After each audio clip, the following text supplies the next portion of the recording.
Joining us now from Los Angeles, Peter Mathews. He is a professor of political science at Cypress College. Great to have you, Professor. First of all, let's start with Japan. Good to be here. A country nervous, as we were just discussing there with Jim Acosta, about North Korea and other things, trade especially. What does Japan want or need to hear from Donald Trump? Well, on the trade side, they want to be sure that Donald Trump does not become a protectionist leader, but because Japan's trade deficit, United States trade deficit with Japan is about $69 billion a year. With China, it's $309 billion a year. So these countries are worried about the fact that Trump had decided to withdraw from the TPP. They're concerned about what he might do and become a trade deficit hawk, meaning try to keep more exports coming to Japan and cut back on Japanese imports in the United States. So this is a real problem for them, but also the security issue is very big right now.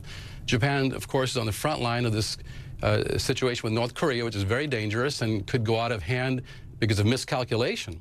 That's what happens with wars. They start through miscalculation primarily, and President Trump's rhetoric has been so outwardly aggressive in so many ways and unpredictable that you see that the big concern on South Korea's part and Japan as well, this could erupt in some type of war. So while Shinzo Abe, the prime minister, seems to be supportive of Trump, harder line toward North Korea, the South Korean president is much more concerned about that and would rather negotiate and have diplomatic solutions, as with some of the other countries there. So those are some of the concerns on the radar right now. Yeah, and Professor, let's pivot for a moment to China. I mean, South Korea is next, but China, a very important visit. Donald Trump called the U.S. trade deficit with China embarrassing. But, you know, in reality, given the position, of course, of Mr. Xi now, strengthening by the day, yes, what can Donald Trump achieve in practice, in reality? Not a whole lot at this point, and part of it is because of Donald Trump's own weakened state, given the investigations and the Mr. Mueller's indicting several of his own supporters in the campaign, and including Papadopoulos' confession. Those things have weakened President Trump, whereas Shinzo Abe, the Japanese prime minister, and the Chinese leader, have both actually become stronger in their countries. As you mentioned, that China's leader has become very strong with becoming the supreme leader of China now, and a higher standing than before the Communist Party convention. So the Congress really gave him a boost. Because of this, Donald Trump doesn't have much hope of getting too much of strength in getting China to change some of its practices. Although it's a far more complex issue than that. It has to do with labor standards, the fact that Chinese labor is so much less expensive than American labor, and outsourcing of our jobs based on free trade, not fair trade.